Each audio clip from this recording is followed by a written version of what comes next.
बस इस जीवन को इनकी कृपा के आदर में समर्पित कर दो। जो आप पर कृपा हुई है ये अलौकिक है, अहेतुकी है और निश्चित ये परम कल्याण के लिए ही हम पर कृपा हुई है।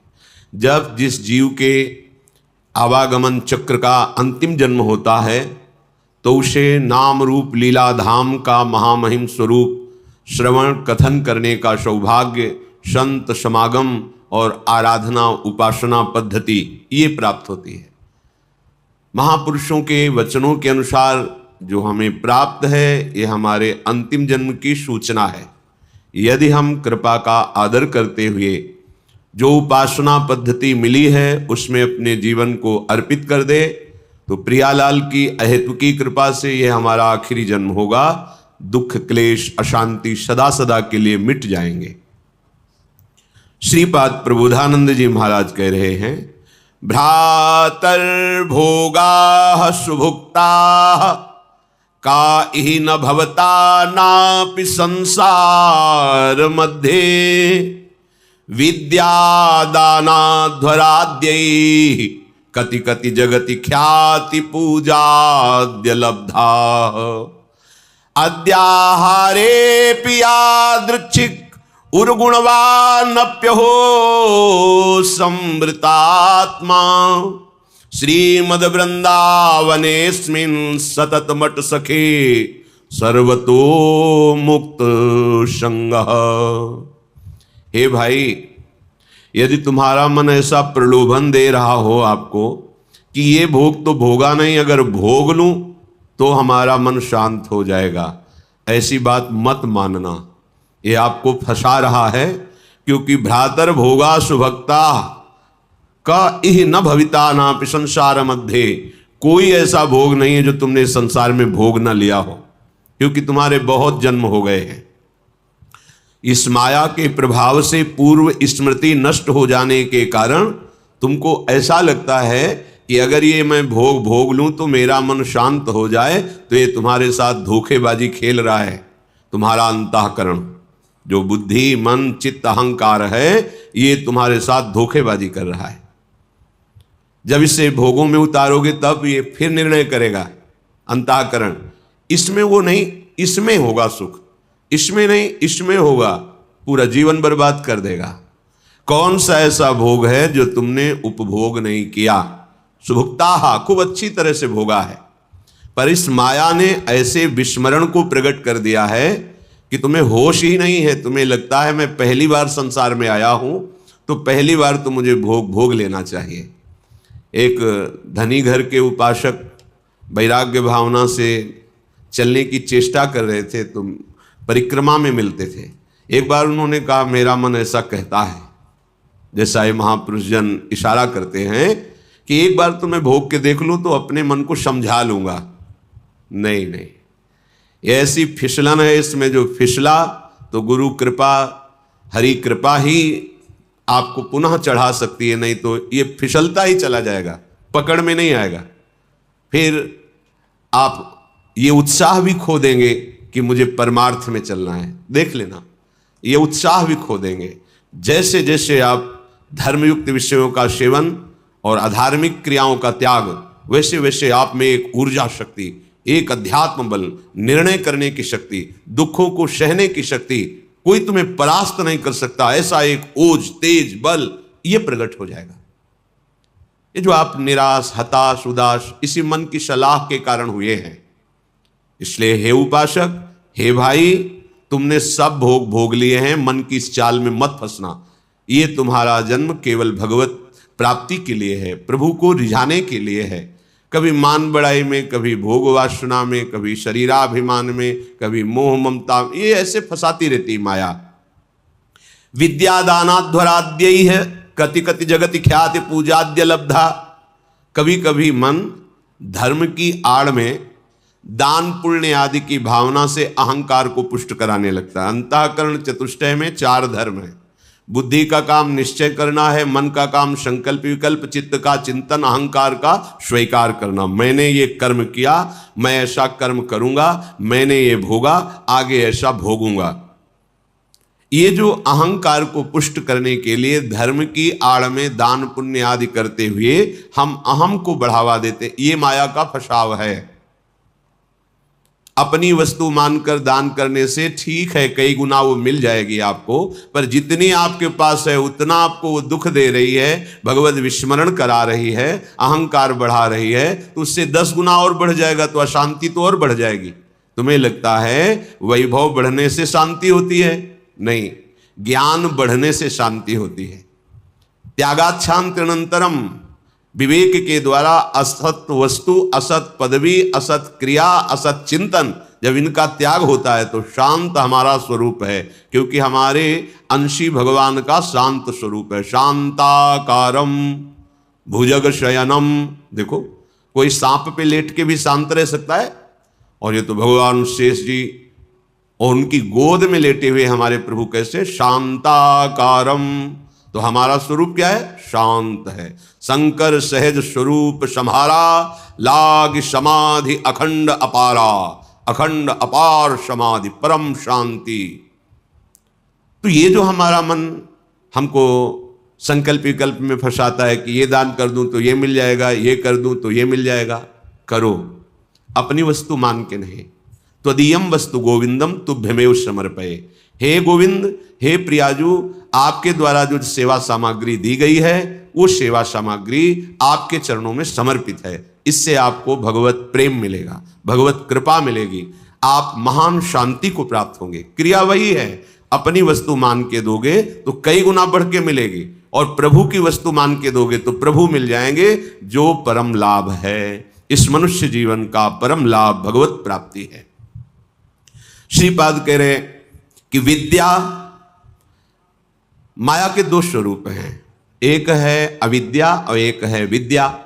दोनों माया ही हैं, पर विद्या में भगवान की प्राप्ति का मार्ग प्रकाशित होता है, और अविद्या भगवान से विमुख करके नाना प्रकार के भोगों में फंसाती है। दोनों माया ही।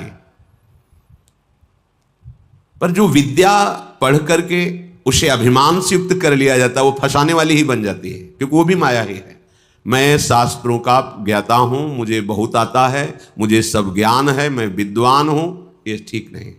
ये अहंकार आपको फंसा देगा, ये मुक्त करने वाला नहीं है। मुक्त करने वाला जो ज्ञान है, जो विद्या है, वो विद्या विनय संपन्ने ब्राह्मणे गविहस्तनी स्वनी चयुसुपाके चा पंडिता समदर्शिना। तुम्हारी विद्या के प्रभाव से अविद्या नष्ट हो जाए और समदर्शी दृष्टि प्राप्त हो जाए, सब में एक ही परम तत्व विराजमान है, ऐसा अनुभव हो जाए, ये विद्या का लाभ हुआ। पर हम विद्वान होकर विद्याभिमान करके अगर अपने को और बांध रहे हैं तो विद्या नहीं है, वो अविद्या ही है। श्रीपाद कह रहे हैं, जगत ख्याति पूजाद्य लब्धा।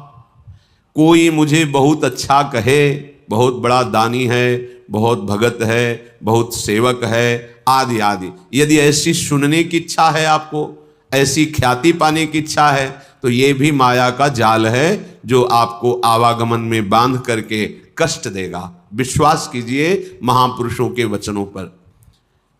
जब आप अखिल लोक चूड़ामणि भगवान के दासत्व से युक्त हो जाएंगे, उनके महामहिम नाम का जप, उनकी चरण सेवा, उनके गुण कीर्तन, तो आपका यश तो अपने आप हो जाएगा। पर यदि आप चाहेंगे यश और उसमें राजी रहेंगे तो आपका परमार्थ नहीं बनेगा। स्वार्थ तो जय जयकार लोग करेंगे, पर परमार्थ नहीं बनेगा। फिर लाभ क्या मिला? अद्याहारेपि यादृच्छिक उर्गुण वानप्य हो समृतात्मा। अब तुम हमारी बात मान लो, श्रीपाद कह रहे हैं, अद्याहारेपि यादृच्छिक, भगवान की जैसी इच्छा हो, जो वो तुम्हें जिस परिस्थिति में रखे हैं उसमें संतुष्ट हो जाओ। जथा लाभ संतोष सदा काहू सो कछु न चाहोगो। अपनी ऐसी वृत्ति बनाओ कि भगवान से भी मांगने की इच्छा ना हो। जैसे वो मुझे रख रहे, मैं उसमें राजी हूं। ये बहुत बड़ी उपलब्धि है, बहुत बड़ी सिद्धि है ये। इसी से सारी कामनाएं नष्ट हो जाती है। बिन संतोष न काम न साही, और अछत काम सुख सपने नाही।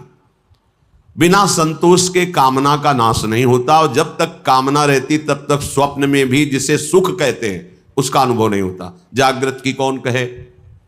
आप कामना में ही सुख ढूंढ रहे हैं, और सिद्धांत कह रहा है कि अछत काम सुख सपने नाही, यदि हृदय में कामना है तो स्वप्न में भी सुख नहीं मिलेगा। कामना कैसे नष्ट होगी? बोले जथा लाभ संतोष, सदा काहू सो कछु न चाहूंगो। मैं सदा संतोष धारण करूंगा कि मेरे प्रभु ने जैसा विधान कर दिया है हमारे लिए पर्याप्त है।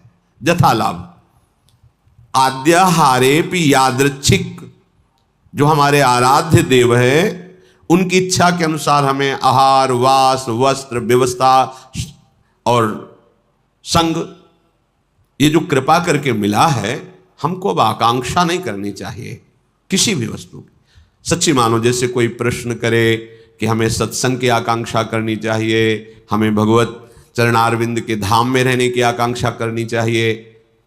यदि आप ठीक से भजन करते हो तो आपको कोई आकांक्षा करने की जरूरत नहीं।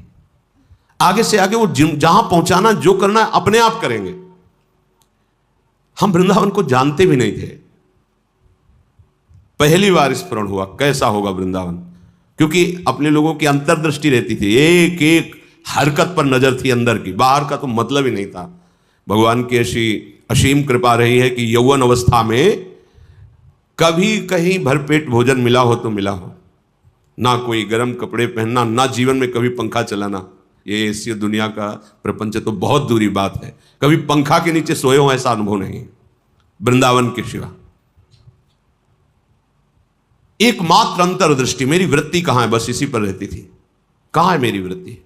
बस हर तरह से इस मन को देखा है। जैसे लोग कहते हैं ना, हम अमुक मार्ग में PhD किए हैं, तो साधक, उपासक, साधु महात्मा केवल मन पर दृष्टि रखते हैं। सारी पढ़ाई मन की है, इसमें और कोई बाहरी बातें नहीं है। इसमें परम सिद्धि का जो लाभ होता है वो केवल मन पर दृष्टि रखी जाती है।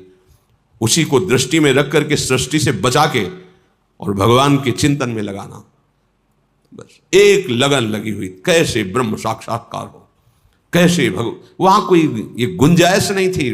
भोग सामग्री, भोग वार्ता, भोग दृश्य, घाटों में कहां गुंजाइश? दोपहर की तपती धूप में पंडों की छतुरी के नीचे, और रात्रि में वही घाटों में थोड़ी देर भिक्षुकों के बीच में बैठ जाना, जो मिला मिला, नहीं तो हर हर महादेव, शांत एकदम। ब्रह्मचर्य और संयम का बड़ा बल होता है। कभी निराश, हताश और ऐसा नहीं कि चलने लायक नहीं, ऐसा कभी अनुभव जीवन में नहीं हुआ। आप समझिए वो परिस्थिति अगर ना मिलती तो शायद है कि वो अनुभव भी ना होता जो अनुभव। एक जो निश्चिंतता, निर्भयता, एक ठसक, हर समय नवीन उत्साह, वो भगवान ने जैसी परिस्थिति चयन की थी उसी में राजी होने से हो गया। एक बार इतने भूख से व्याकुल हुए तो दो संत आए काशी के, और ऐसा कहाँ रहते हो? घाटों में रहते। भोजन जो महादेव जी दे देते। यार घाटों में कौन देता है? अन्नपूर्णा। कभी सतुआ, इतना जैसे भिखारियों को लोग बांटते हैं, 2-4 किलो सतुआ लिया, 50 बैठे हैं, ऐसे से डाल दी, तो कमंडल का ढक्कन होता था ऐसे रखा, कोई एक पीस बर्फी रख दी ऐसे, बोले आओ चलो आज तुम्हें भोजन पवाते हैं। को देखो मन की बात प्रभु ने सुन ली, लेकिन हंसी की बात, ले गए कमरे में बैठाला और 2 घंटे बाद आए। रात हो गई थी, शाम के बैठते थे जाके, और आए बोले हमारे यहाँ तो प्याज लहसुन बनता है, आप खाते हैं? ये तो नहीं बन। महादेव हाँ निकले, खूब हंसे कि मन देखा तेरी चालबाजी नहीं चली, नियम लिया था कहीं नहीं जाएंगे, पर इतनी व्यवस्था हम अपनी तरफ से ले गए, और देखा तुम्हें उत्तर दिया महादेव, चल आज के बाद कोई बुलाए भी तो नहीं जाला है।